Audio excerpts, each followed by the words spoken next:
Hello, hi, my name is Lynn. I'm currently a junior studying business here at Marshall and absolutely love the movie. And actually, I have just two questions for you. Okay.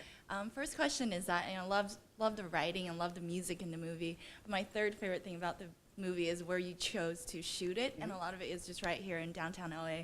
You mentioned you went on a tour, but a lot of these places like Angels Mill, even when you walk by there, they're not necessarily things that catch your eyes. Yeah. So I was wondering what about them kind of charmed you or turned Mark to choose these places.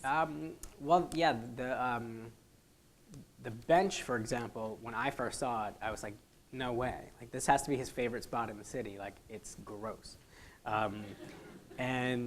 But Mark had like a vision, and he knew how to sort of make it work. And he's kind of, he's always going to convince you. He's really good at that.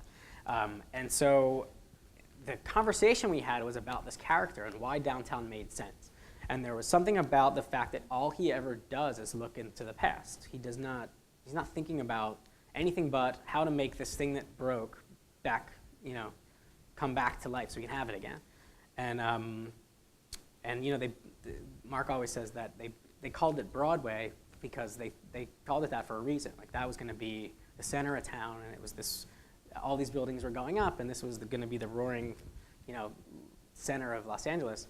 And it didn't really happen. Everybody kind of went somewhere else.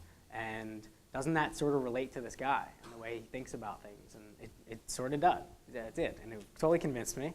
And we were able to kind of run with that in the writing a little bit. And we were able to incorporate a lot of the places downtown, and that whole idea of, like, when you look on the street level, it's not so beautiful. But if you actually do take this time to look up at some of the buildings and some of the things that they built when they were trying to make this into something else, it's kind of amazing.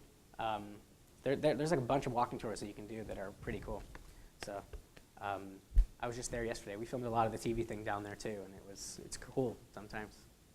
And then my second question was, as you mentioned earlier, people have mixed feelings about the ending. I'm going to be honest, I wasn't a fan of the ending. And I think ever since I saw it the first time, I was just wondering, was there sort of a autobiographical element to that where you felt that when you got into maybe your next relationship was really when everything sort of came full circle and you were done with that last? At the time, that was like just a fantasy. There was no happy ending there, and there was no kind of autumn.